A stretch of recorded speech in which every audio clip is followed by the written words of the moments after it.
यहीं से कहा था उन्होंने, कांग्रेस के लोग झूठ बहुत बोलते हैं और झूठ ऐसी बोलते हैं वो चल नहीं पाती है। कहा ना आलू से सोना बनाने की, अरे बन जाएगा क्या? अरे आप बताओ झुंझुनू वाले, आलू वो तो आप खा के आए हैं, वो तो आप खा के आए, आज 40% पूछ लीजिए, वही सब्जी खा के आए। लेकिन मैं ये कह सकता हूं कि आलू से सोना तो नहीं बना सकता, लेकिन मेरे किसान को अगर पानी मिलेगा, मेरा किसान जरूर धरती का सीना चीर करके सोना उगाने का काम करेगा, ये तो मैं कह सकता हूं। मैं इतना आपसे निवेदन करना चाहता हूं।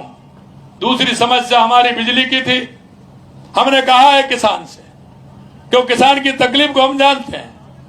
अंधेरे में जाता है, लाइट आती है, घर वहां पहुंचता है, परेशान होता है। हमने कहा किसान को 2027 में हम दिन में बिजली देने का काम करेंगे। किसान दिन में काम करे, शाम को अपने परिवार के साथ, बीवी बच्चों के साथ आराम से समाचार सुने, नाटक देखे और क्या क्या आते हैं वो देखे सभी, जिससे कि आराम से परिवार के साथ बैठने का मौका उसको मिले। क्या होता है, लाइट आती है, रात को वहां चला जाता है, दिन को वहां रहता है, ना तो समाचार सुन पाता है, ना परिवार के बच्चे सब पढ़ने चले जाते हैं, ना मिल पाते हैं, ना कुछ होता है। हमने कहा किसान को दिन में बिजली देने का काम करेंगे। सबसे पहले हमने एमयू बिजली के ऊपर किया 2,24 करोड़ का, केंद्र सरकार से किया। देश के यशस्वी प्रधानमंत्री नरेंद्र मोदी जी ने कहा कि बिजली में राजस्थान को आगे बढ़ाई। अभी हमने देखा होगा, 4 दिन पहले मैं जैसलमेर गया, 975 मेगावाट का उद्घाटन करके आ गया। इतनी जल्दी बना है। और आगे भी मैं कहना चाहता हूं कि लगातार जो एमयू हमारे राज्य के राजस्थान में हुए हैं, उसमें अधिकतर हमारे बिजली के हैं। तो बिजली में हम आत्मनिर्भर बनेंगे। हम किसान को भी अन्नदाता और ऊर्जा दाता भी बना रहे हैं। किसान के यहां भी बिजली लगा रहे हैं। हमारी सरकारी जितनी बिल्डिंग है उनमें रूफ टॉप पर हमने उसके भी कहा है कि उसको भी हम रूफ टॉप पर लगा करके सोलर के माध्यम से हम वो बिजली भी, हम ऑफिसों में भी बिजली लगाएंगे। उसका जो बचेगी वो बिजली हम पूरी हम लेंगे। उसके क्षेत्र में काम किया है। दूसरा हमारा युवा, हमारी युवा युवती, हमारी जो पढ़ रही है, युवा है, आपने देखा होगा पिछली सरकार में उनके सपनों को तोड़ने का काम किया। हर पेपर लीक हुआ, हर पेपर लीक हुआ, लेकिन उन्होंने कोई कार्रवाई नहीं की। हमने कहा एसआईटी गठित करेंगे, कार्रवाई। 300 बंदे हैं, 300 के लगभग अंदर जेल में बंदे हैं। और हमारे समय में 16 महीने में 100 पेपर हुए, एक भी पेपर लीक नहीं हुआ, एक भी पेपर लीक नहीं हुआ। ये भी हम आपको विश्वास दिलाते हैं।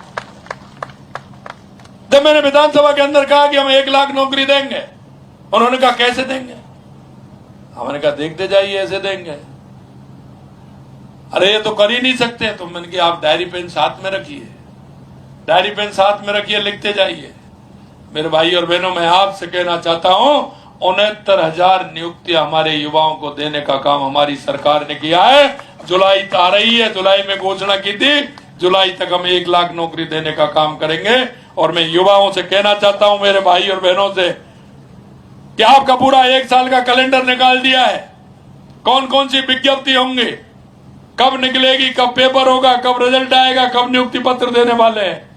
आप मन लगा करके पढ़िए, क्योंकि मैं जानता हूं जब मेरा किसान भाई जब अपने बच्चे को पढ़ाने के लिए जाता है, जब उसकी आवश्यकता होती है, और जब किसी से पैसा लेने के लिए जाता है, तो दिन में नहीं जाता, रात के अंधेरे में जाता है। और वो इस उम्मीद के साथ कि मेरा बेटा बेटी पढ़ाना है, उसको कोचिंग कराता है, कमरा दिलवाता है, इंस्टीट्यूट में पढ़ाने का काम करता है। लेकिन जब पेपर लीक हो जाता है तो उसके सारे सपने टूट जाते हैं, सारे सपने टूट जाते हैं। हमने कहा है कि किसान की पीड़ा को जान दे। किसान का बेटा अगर किसी माध्यम से वो सर्विस में जाएगा तो वो पिता का सहारा बनेगा, पिता का सहारा बन के अपने घर को आगे बढ़ाएगा। हमने कहा कि हम 5 साल में 4 लाख नौकरी देंगे, आप तैयार रहिए, 4 लाख नौकरी देंगे।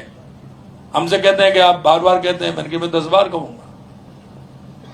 गलती पकड़ते जाइए, बताते जाइए, क्योंकि हम जो कहते हैं वो करते हैं, जबान से निकला हुआ। एक एक बात हमारी वो होती है जिसको हम पूरा करते हैं।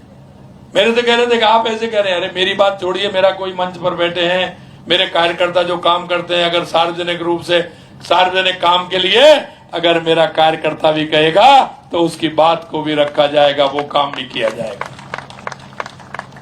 मेरे भाई और बहनों, मैं इतना ही कहना चाहता हूं, हमने 35 लाख करोड़ के एमओयू किए।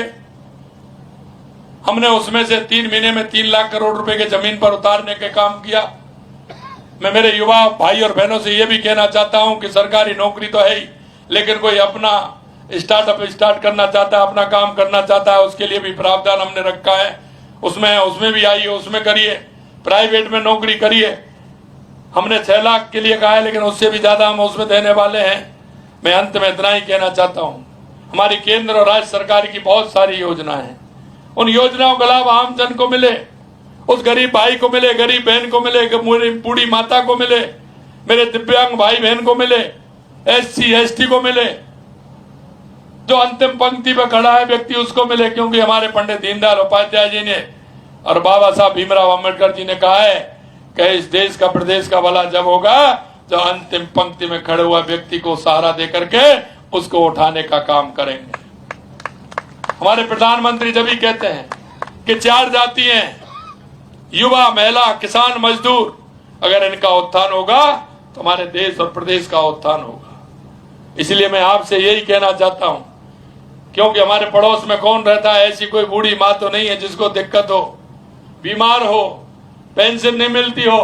पेंशन भी हमने 1000 से बढ़ा करके 1250 रुपए कर दिए हमने बुजुर्गों के लिए। मैं इतना कहना चाहता हूं आप सभी से कि आप सभी लोग, ऐसे लोग जो हैं जिनको हमारी सरकार की योजनाओं की आवश्यकता है, आप अपने पड़ोस में कहीं देखें, देखते हुए उन लोगों को देखते हुए उनको किस योजना का लाभ देना है, ये काम आप, क्योंकि हम इस प्रदेश के नागरिक हैं, हम वो नागरिक हैं जो हम सबको साथ लेकर के चलने वाले हैं। उन योजनाओं को लाभ ज्यादा से ज्यादा उन लोगों को मिले, इस आशा और अपेक्षा के साथ मैं आपसे विनती करता हूं। आप सभी लोगों ने जो मेरे को दर्शन लाभ हुए हैं आप सभी के, उसके लिए मैं पुनः धन्यवाद देता हूं। मैं इतना ही कहना चाहता हूं, पन्ने कई हैं, आपके पन्ने कई हैं। 300 करोड़ रुपए के काम तो वैसे ही हैं, बाकी बड़े काम और हैं इसमें। ये जो मेरे पन्ने हैं, मैंने देखा है झुंझुनू हवाई पट्टी की मरम्मत का काम इसमें होगा, झुंझुनू में फ्लाइंग ट्रेनिंग का भी स्थापना की जाएगी, झुंझुनू में खुलाबंदी की स्थापना की, झुंझुनू में न्यायालय भ्रष्टाचार निवेदित ये भी खोला जाएगा। विधानसभा में 10 करोड़ रुपए के नॉन पेचेबल रोड भी होंगे। सामुदायिक स्वास्थ्य केंद्र बगड़ सुल्ताना में बेड क्षमता बढ़ाई जाएगी। झुंझुनू में ग्राउंड संबंधी कार्य भी होंगे। झुंझुनू में सतत जलापूर्ति के लिए संवर्धन कार्य भी होंगे। 5000 आबादी वाले ग्राम पंचायतों को भी हम काम करने। सीकर झुंझुनू रोड से झुंझुनू उदयपुर बाटी रोड होते हुए झुंझुनू चिड़ावा रोड का निर्माण, बाईपास का निर्माण भी होगा। मंडावा झुंझुनू रोड से सीकर रोड बाईपास का निर्माण भी होगा। झुंझुनू रिजाणी कुडेला बिसाऊ सड़क का निर्माण, झुंझुनू क्षेत्र में 34 सड़कों के निर्माण कार्य करवाए जाएंगे। ये सारा काम इतना है जो बताया उन्होंने भामू जी ने। ये तो ऐसे आदमी हैं कि जब भी आते हैं 2-4 पन्ने लेकर के आते हैं, होना भी चाहिए। आपके क्षेत्र के विधायक हैं और विधायक ऐसे हैं कि जिनको हमेशा क्षेत्र की चिंता रहती है, वो आपकी चिंता करते हैं। इसलिए मैं उनको भी धन्यवाद देता हूं और आप सभी से भी मैं इतना ही कहना चाहता हूं कि हमारी इन योजनाओं का लाभ जनता तक पहुंचे। कहने को तो बहुत कुछ था, लेकिन समय की मर्यादा है, आगे कई कार्यक्रम है, उसमें मुझे जाना है। आप सभी को बहुत बहुत धन्यवाद। जय हिंद, जय भारत, जय राजस्थान।